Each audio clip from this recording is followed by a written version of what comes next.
गुलाम वंश का अंतिम प्रतापी शासक बलबन के बारे में पढ़ेंगे।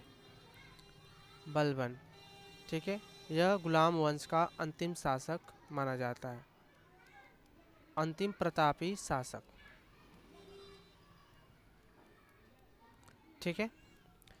इसकी जो समय सीमा है, समय मतलब कालक्रम की बात किया जाए तो इसका कालक्रम 1265 ईस्वी से लेकर के 1287 ईस्वी तक है, ठीक है।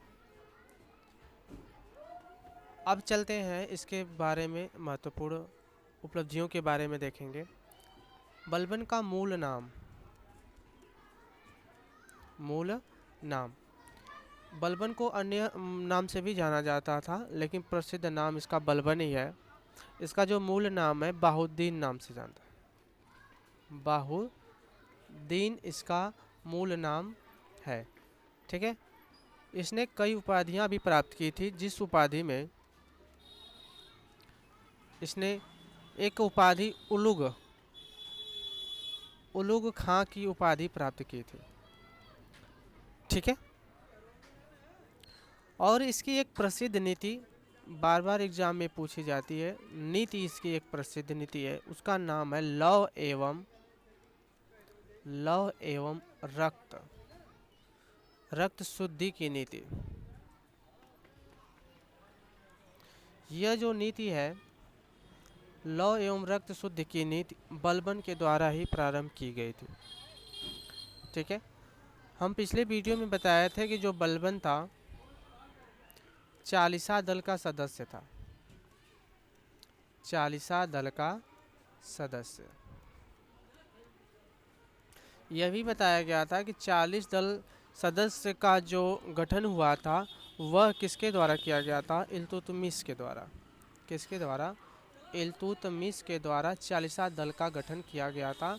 बलबन भी इसी चालीसा दल का सदस्य था। लेकिन ऐसा हुआ कि जब इल्तुतमिश के बाद रजिया सुल्तान सुल्ताना के बाद जब बलबन ने अपना कार्यकाल संभाला, जब इसने जैसे ही शासन व्यवस्था संभाला, उसने क्या किया कि चालीसा दल को, सबसे पहले चालीसा जो दल था जिसका नाम और भी मिलता है, ठीक है, उल्लेखित नाम है चालीसा दल का, जिसमें 40 गुलाम के नाम से भी जाना जाता था। उस दल 40 गुलाम के नाम से भी जाना जाता है, ठीक है।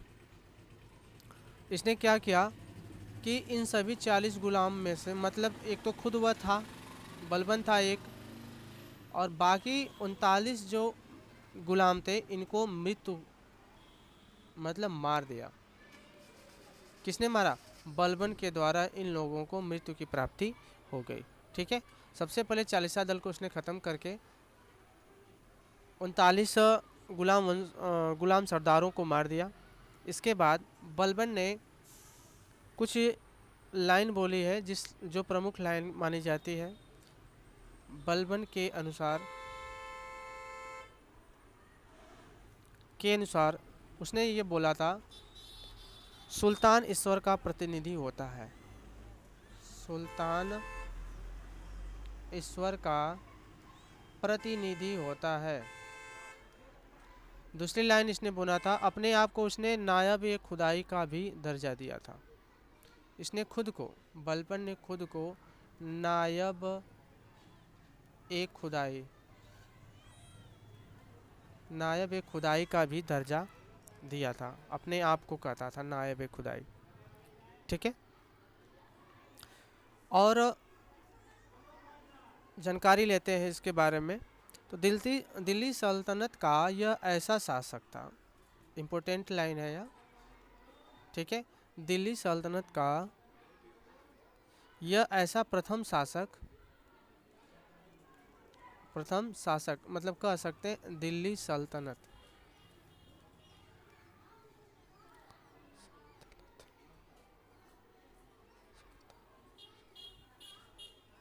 दिल्ली सल्तनत का प्रथम ऐसा शासक जिसने अपने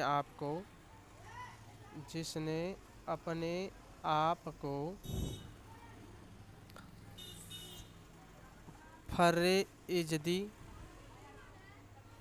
वह जिले इलाही का, जिले इलाही कहा, ठीक है। उसने खुद को नायब खुदाई भी कहा, फर्रे इजदी कहा, जिले इलाही कहा। यह खुद उसने अपने आप को, यह पैसा प्रथम ऐसा शासक था दिल्ली सल्तनत का जिसने खुद को फर्रे इजदी, जिले इलाही, नायब खुदाई की उपाधि ली, ठीक है। और बता दें इसके बारे में, इसने कुछ सुल्तान की गरिमा को मान बढ़ाने के लिए, ठीक है, मतलब सुल्तान का जो पद होता था उसकी गरिमा बढ़ाने के लिए उसने दो प्रथाएं चलाई। सुल्तान की गरिमा बढ़ाने के लिए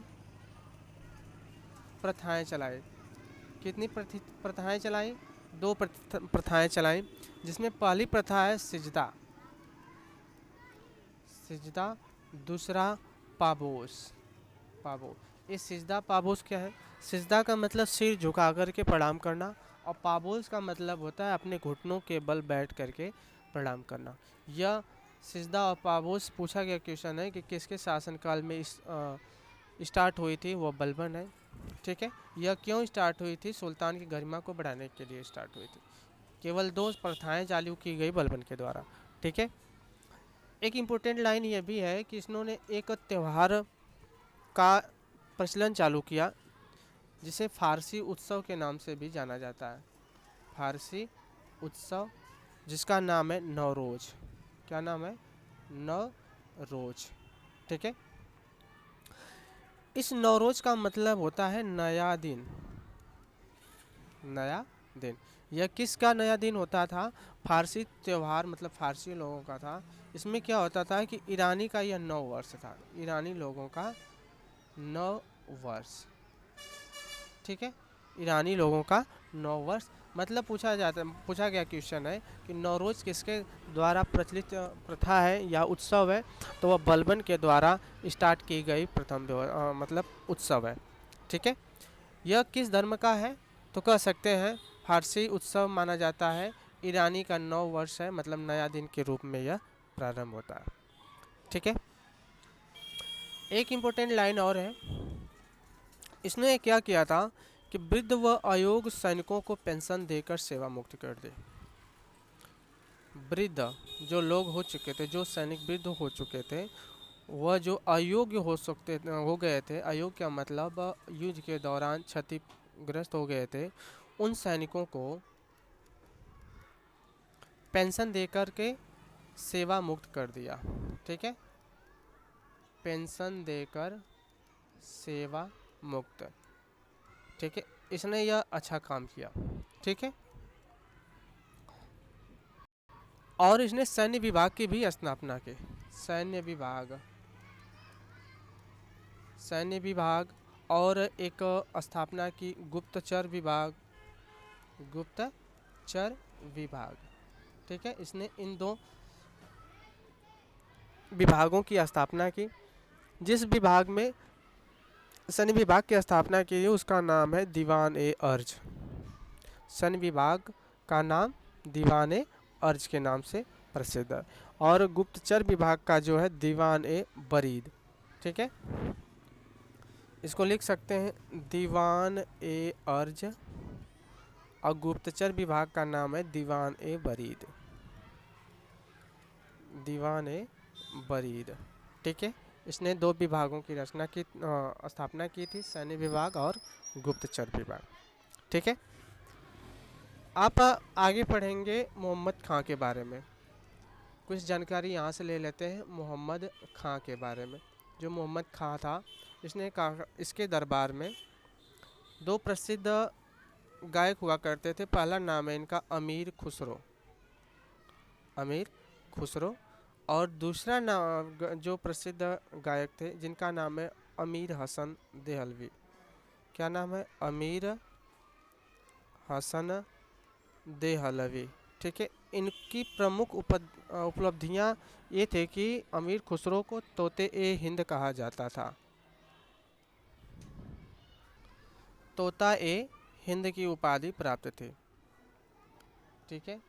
पूछा जाता है कि तोता ये हिंद किसको कहा जाता है, अमीर खुसरो को, या फिर इसका रिवर्स क्वेश्चन पूछ सकता है कि अमीर खुसरो का अन्य नाम क्या था या क्या उपाधि प्राप्त थी, तो तोता ये हिंद अमीर खुसरो की नाम था।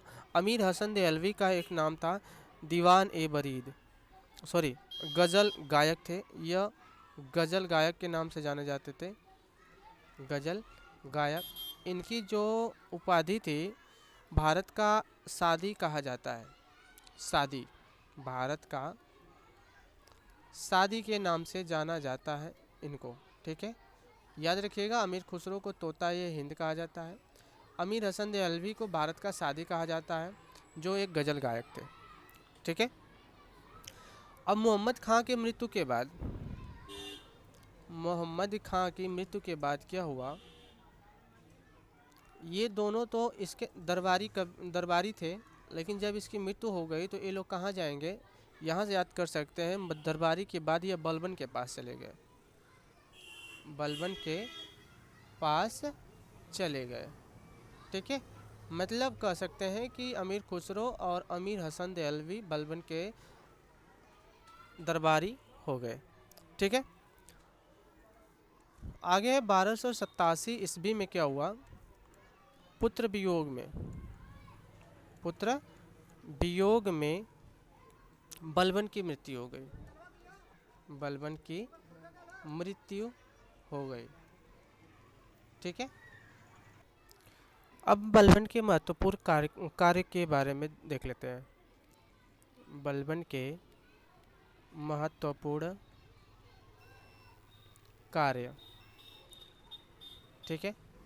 पहली बात, यह आर्थिक स्थिति को सुधारना चाहता था, आर्थिक स्थिति को सुधारना चाहता था, ठीक है। आई बात समझ में। और यह क्या था कि इसने लौ एवं बताए थे कि लौ एवं रक्त शुद्धि की पद्धति अपनाई, शुद्ध की पद्धति अपनाई, ठीक है। तीसरी बात यह है कि बलबन ने चालीसा दल को ख़त्म करके, चालीसा दल को ख़त्म करके संपूर्ण राज्य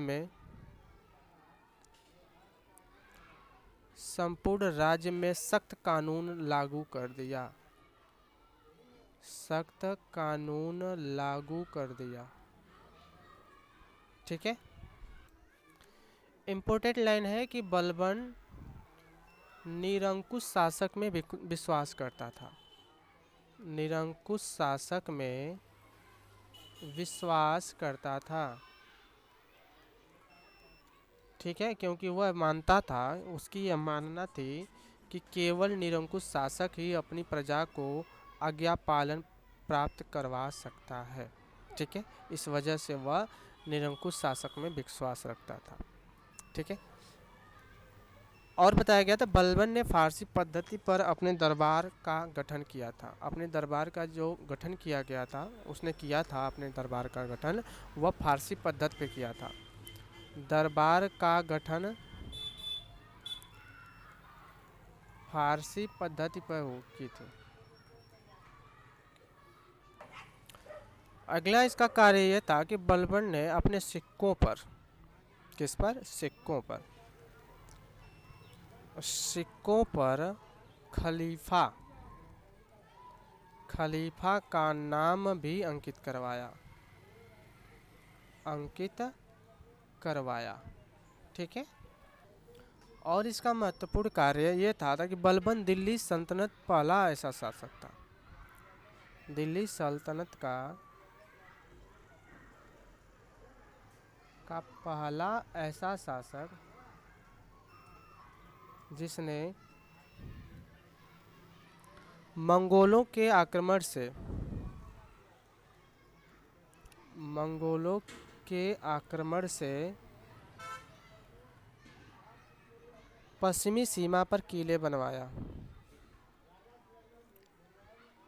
पश्चिमी सीमा पर किले बनवाना प्रारंभ कर दिया, ठीक है,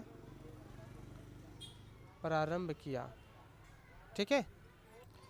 और यह भी इसकी प्रमुख उपलब्धि ये है कि बलबन ने सर्वप्रथम नगद वेतन देना प्रारंभ किया। ठीक है।